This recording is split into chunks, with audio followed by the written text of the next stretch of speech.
فضلت تدور يوميكو على دفاتر ملاحظاتها ما لقيتهاش. دخل مدير القسم وقال لها خدي بالك العرض بتاعك الساعة 4 هيكون قدام الإدارة العليا. اتخضت جدا وقالت له إن كل حاجة جاهزة، وطبعا فضلت تصرخ لأنها ما تقدرش تعمل أي حاجة من غير دفاترها دي، وكعادتها فرحت جدا إنها ممكن تكون اتسرقت. ده معناه إنها عبقرية يعني، وإن أفكارها ليها قيمة. سألت زملائها هل حد شاف دفاترها. كان ساعتها بتخبي تامي الدفاتر في الدولاب. شاف المدير تامي وقال لها تساعد يوميكو في العرض بتاعها اللي هتقدمه النهارده، لأن ده أول عرض تعمله في حياتها وعشان فقدت ذاكرتها كمان. سألته تامي انت ليه وافقت على فكرة يوميكو؟ قال لها فكرة حلوة جدا، وبعدين فريقنا بقاله فترة ما عملش أي منتج ناجح. قالت له طب وأفكاري ما فكرتش فيها؟ قال لها بس دي أفكار عادية ومش هتسيب أي انطباع عند الناس، حتى الإدارة العليا كانت هتقول لأ برضو.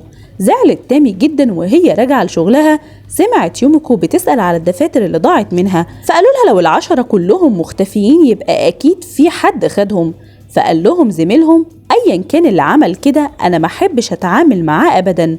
طلعت تجري تامي لبره. قعدت يوميكو تحاول تعمل الشغل بنفسها لكنها ما قدرتش، وده بسبب ان مفيش اي فكرة ولا اي حاجة في دماغها. ولاحظت ان تامي لسه ما جاتش برضه، ولما بيطلب واحد منهم شاي من زميلتهم رفضت جدا وقالت له انها مش تامي وقوم اعمل كل ده بنفسك. قال لها لو تامي مكانك كانت عملتها على طول.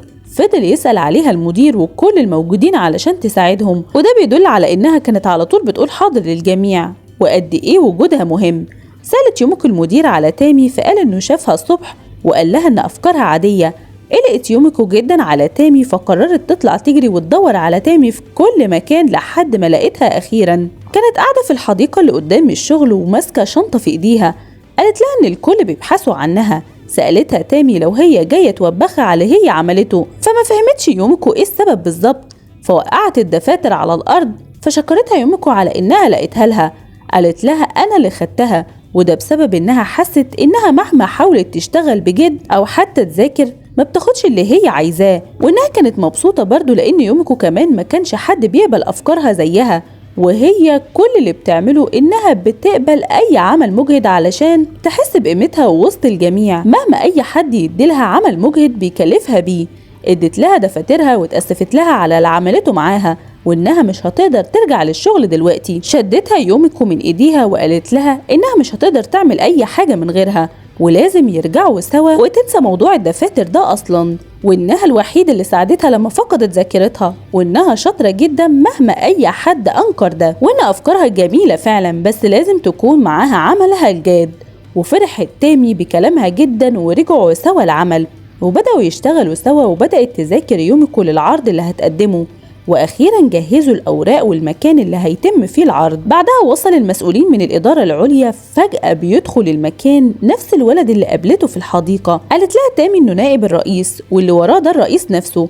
حاولت تسلم عليه يوميكو لكنه تجاهلها، ولما بيسلم على رئيس القسم مايزونو تجاهله تماما، لدرجة ان يوميكو سألته هو انت ما سمعتوش؟ شدتها تامي وقالت لها ما تتدخليش ابدا. وبيبدأ الاجتماع وشرحت يوميكو انها بتقترح يقدموا نوع من البطاطس بنكهة الصيف زي نكهة العصير، ولما جربوا العينات قال نائب الرئيس انها مش حلوة ابدا لكن الفكرة نفسها كويسة جدا. فرحت يوميكو جدا ان على الاقل الفكرة عجبته، فقال لهم انه مش عايز يلغي الفكرة تماما وانه هيديلهم مهلة يومين علشان يبتكروا ويحسنوا المنتج ده.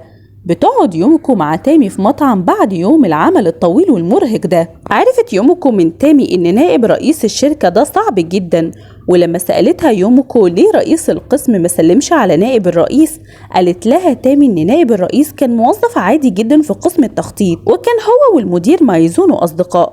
اسمعي يا ستي، مدير الشركة والنائب ملهمش اي علاقة ببعض ولا ابنه ولا يقرب له حتى، لكن مدير الشركة عنده بنت وحيدة جوزها بقى يبقى مدير التخطيط بتاعنا مايزونو، فمن الطبيعي كده ان المدير بتاعنا يبقى متوقع ان هو اللي يكون نائب رئيس الشركة، لكن مدير الشركة اختار النائب الحالي. وفي إشاعة بتقول إن زوجة مدير التخطيط مايزونو ما بقتش بتحبه وليها علاقة بالنائب، وهي اللي طلبت من أبوها يرقي موظف عادي للنائب بدل منه. وبتقول تامي إنها ما تعرفش فين الحقيقة بالظبط، بس هي متأكدة إن السيد مايزونو وزوجته منفصلين.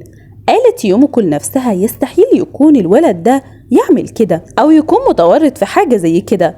هو طيب ولا زي ما بتقول تامي هو أي واحد فيهم؟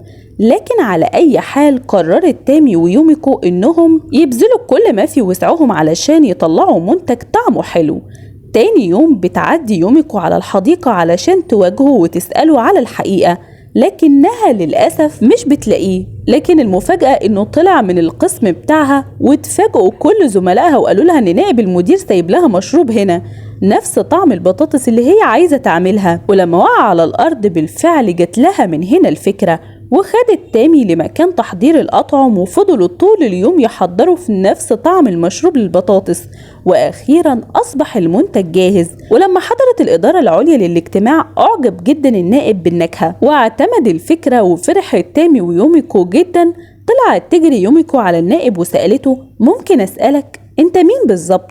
فقال لها أنا آسف علشان ما روحتش الحديقة الصبح، لكني كنت مشغول بإني أنا أجيب لك العصير، وانشغاله ده خلاه ما يتصابش بنوبة زي اللي بتجيله كل يوم. وقال لها كل ده بفضلك. قالت له شكرا على المشروب. قال لها أنا اللي بشكرك على المية اللي جبتها لي، ده غير شخصيتك اللي مليانة تفاؤل، ده اللي خلاني أشجعك. أشوفك بعدين بقى في الحديقة، سلام. فرحت يوميكو جدا وكانت مبسوطة إنه نفس الشخص اللي بتقابله في الحديقة، بس اللي زي ده ممكن فعلا يكون بيحب بنت رئيس الشركة. وبعدين إيه سبب النوبة اللي بتجيله دي فجأة؟ في نفس الوقت ده بيدخل شخص غريب جدا الشركة وقال لها أنا كنت منتظرك تجيلي، بس أنا استسلمت وقررت إن أنا اللي أجيلك أخيرا. يا ترى مين ده وعايز من يوميكو إيه؟ كل ده هنعرفه بعدين.